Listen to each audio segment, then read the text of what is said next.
Alright, the cabinet for this machine is still out in the garage. It is still February, and it's too warm for it to be February, but too cold to actually do any work on that poor cabinet, so I'm going to keep cleaning up this machine. And I'm going to take the cover off here. And there's black paint on the inside of this cover, which tells me somebody did some touch-up work on this machine while that cover was in place, because the Singer would not have painted this machine with the cover on it and gotten goo all over that. But yeah, this machine is the finish is the detail is cool, like all of the gold is in place and not really badly worn, but it's got bad chips around the needle plate, and somebody obviously got paint on the inside of this cover, which is filthy. It's also got surface rust on it, and I don't know what these covers are made of, but they typically don't rust unless they're really kept someplace incredibly moist. But this cover, will clean that up a little bit, and clean up the tension unit. And yeah, there's the machine also definitely got used, because there's a nice layer of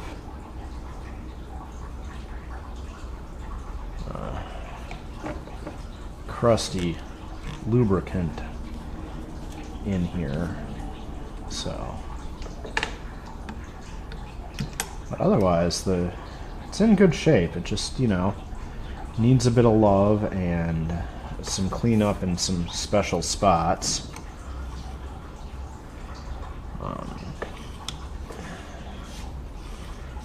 Try to remember how these, let's just look. Oh yeah, this sliding cover just pops off the end here. So it's spring loaded there, and yeah, the back side of this cover has got some spot rust on it. This machine definitely lived someplace very damp for a while, but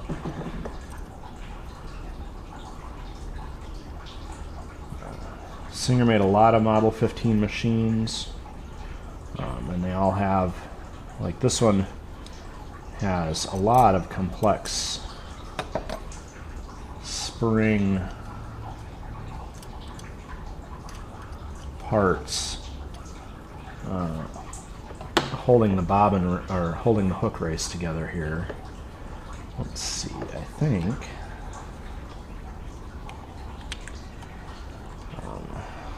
but Singer made so many different variations of the Model 15 for so long that when all the other manufacturing companies were finally able to start making machines and not worry about getting sued by Singer too much, they all started making copies of various versions of the Model 15.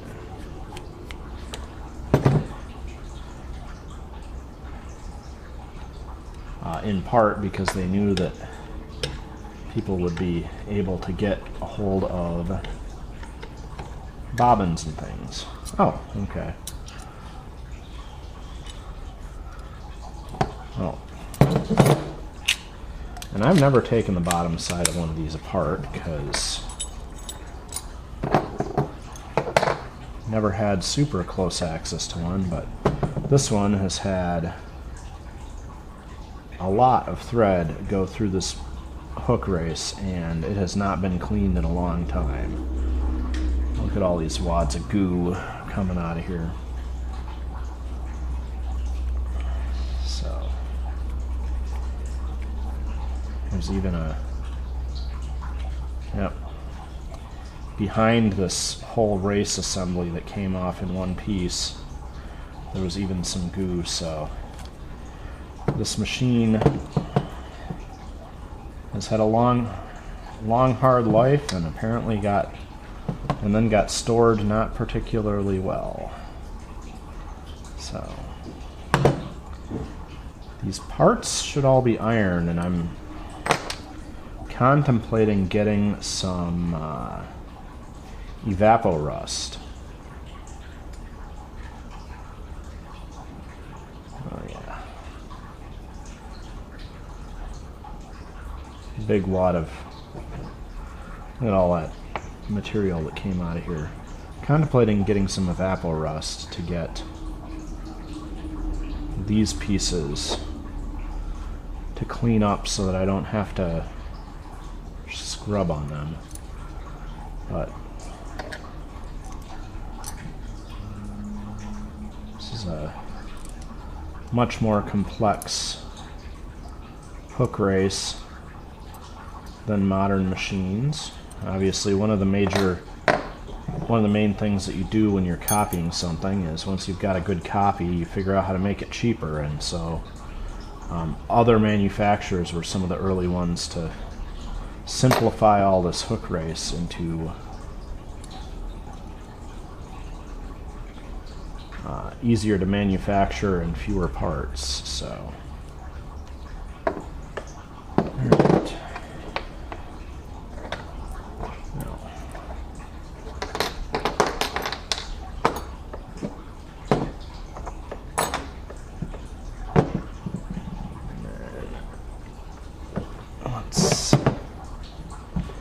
Inside the head of the machine looks just fine, so I'm not going to worry about that.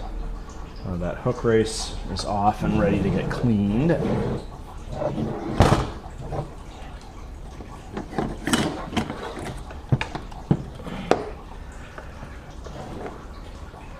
There's, oh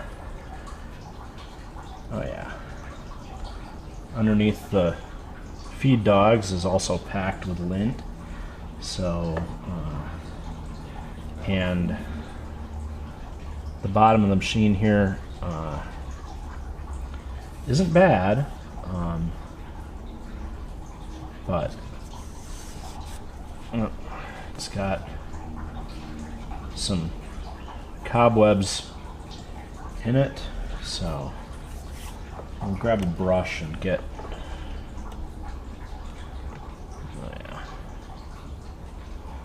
all this brushed off under here. Let's see. Where did I put? Oh, thought I had a lint brush out here, but I must have moved it. So I'll just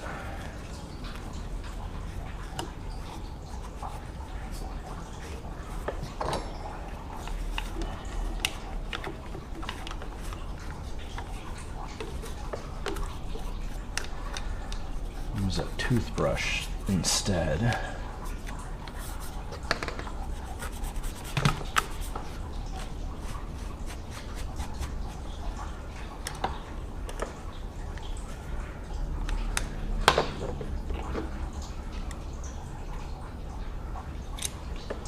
Oh, that's an oiling wick. Okay, I was like, there's something stuck in this slide, but it's an oiling wick to help keep,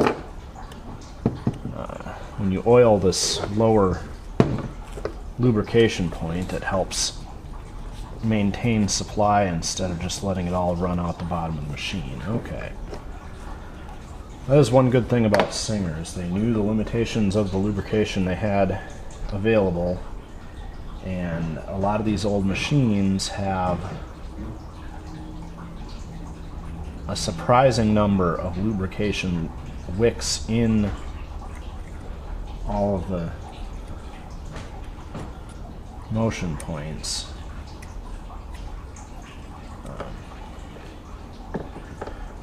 And this knob is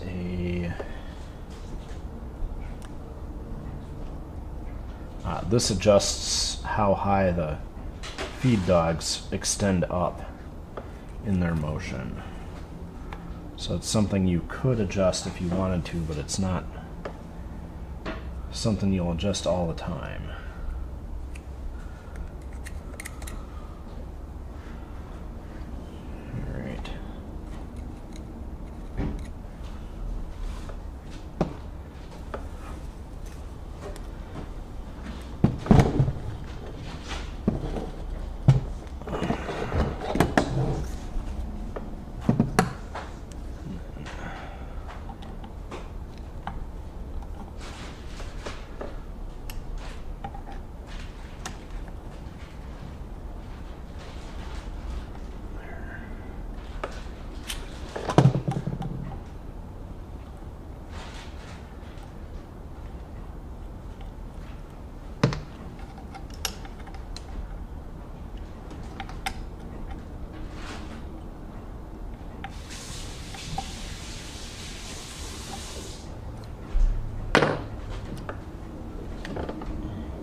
Here's a needle plate.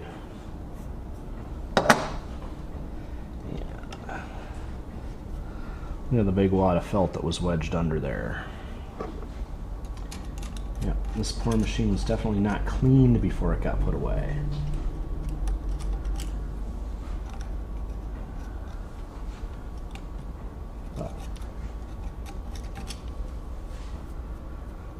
Alright, well, we got a lot of stuff to scrub, and then we'll be putting this back together. So we saw this cover. The tension unit is attached to the cover here, and given how much thread and filth was under the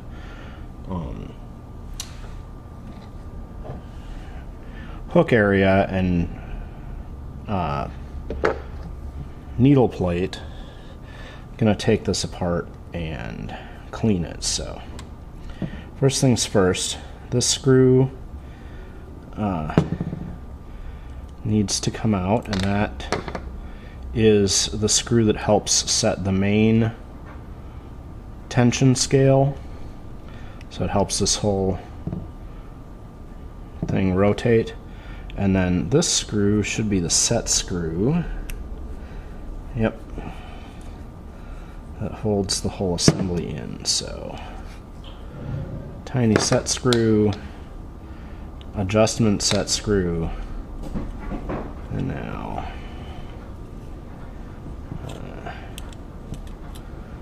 yeah, yep, whole thing comes out.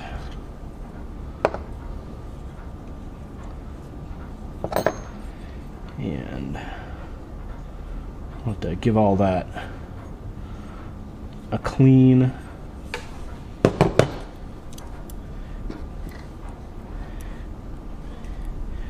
And here's the whole take-up spring.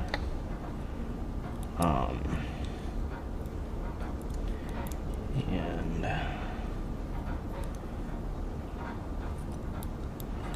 that button there is the button that pushes up to release the tension when you open the,